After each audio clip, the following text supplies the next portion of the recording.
How do we measure the vision of an individual? There is, of course, tried and true methodology that marks what the eye is able to delineate.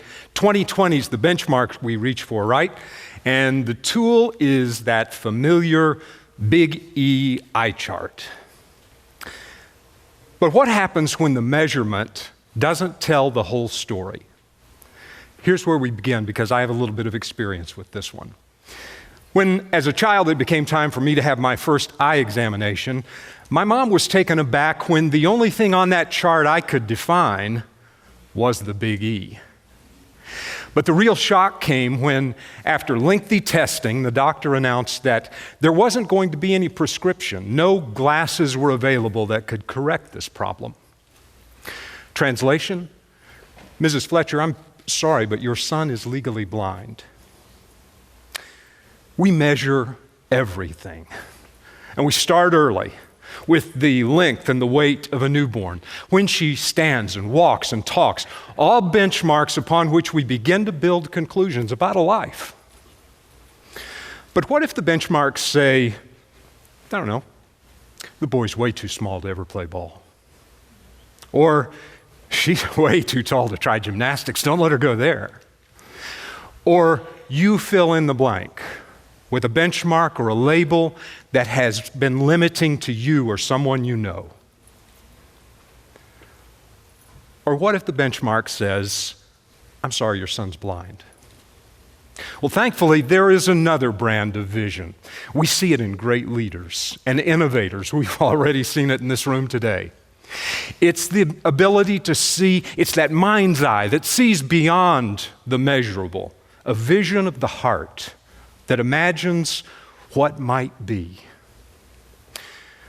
The diagnosis that my mom heard that day collided headfirst with that brand of vision. And it didn't resonate with her experience. Her experience said her son could walk and run and play and could see just fine. I'm not sure how old I was when I heard that diagnosis. I'm guessing 5 or 6, somewhere in there. But I'm sure of this: I never believed it, ever. And I didn't believe it almost solely because my parents didn't believe it. They had a different vision. So they began to search for a professional that saw things in a different way.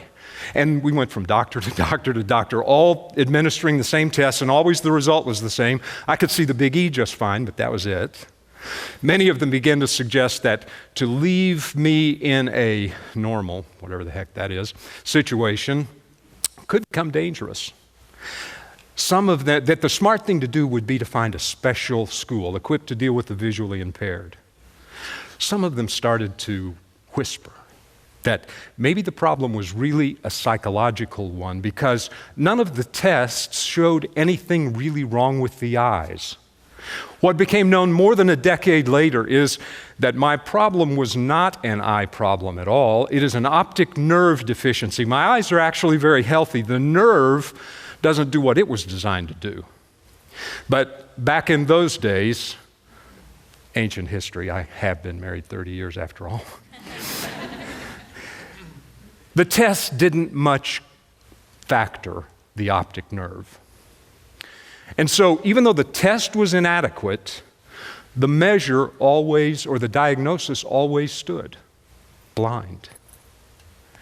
Now obviously, being blind, or for that matter, the presence of any disability, doesn't make one less a human being, less a person.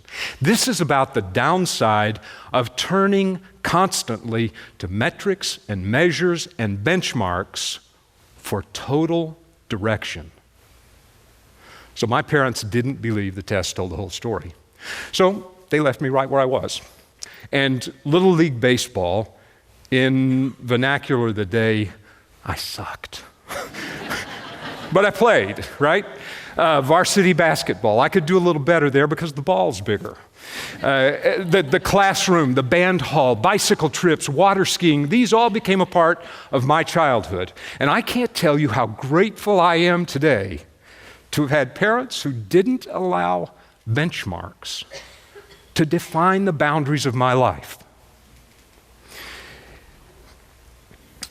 Late in my high school experience, we found a doctor who did see things a little bit differently.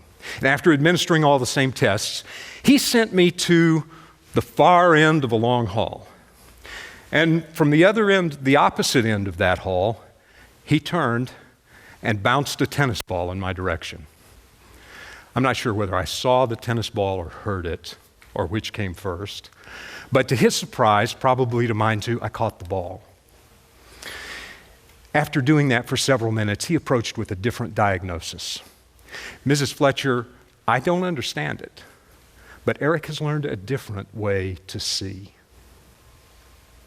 In the context of the unknown, what I know today is that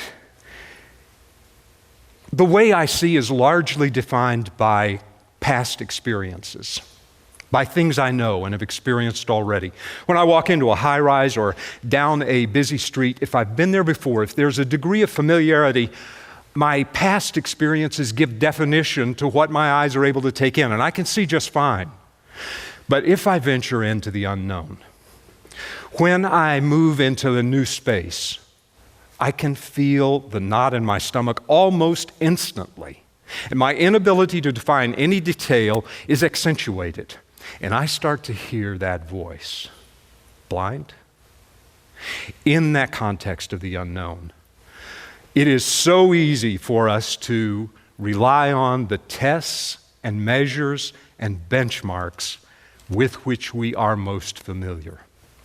But how often? How often have benchmarks and measures resulted in inaccurate conclusions? Too blind. Too tall, too short, too fat, too thin, disabled. Again, you fill in the blanks. Benchmarks and labels are critical, to be sure. We use them to help define direction. But the danger, this is about relying on those benchmarks constantly. Those who will lead and innovate and give us ideas that blow our minds wide open, like colonizing the moon, for crying out loud. These people possess a vision that sees way beyond the tangible, that dreams dreams. My own personal experience tells me that the most transformative thing we have at our fingertips is the ability to see and nurture possibility and promise in our kids, in our neighbors, in our community, that this is where vision is defined. Because no matter what the big E eye chart suggests, the critical measure of vision, that perspective that can change everything around us, is not defined by what the eyes can see, but by what is believed deep in the heart. Thank you.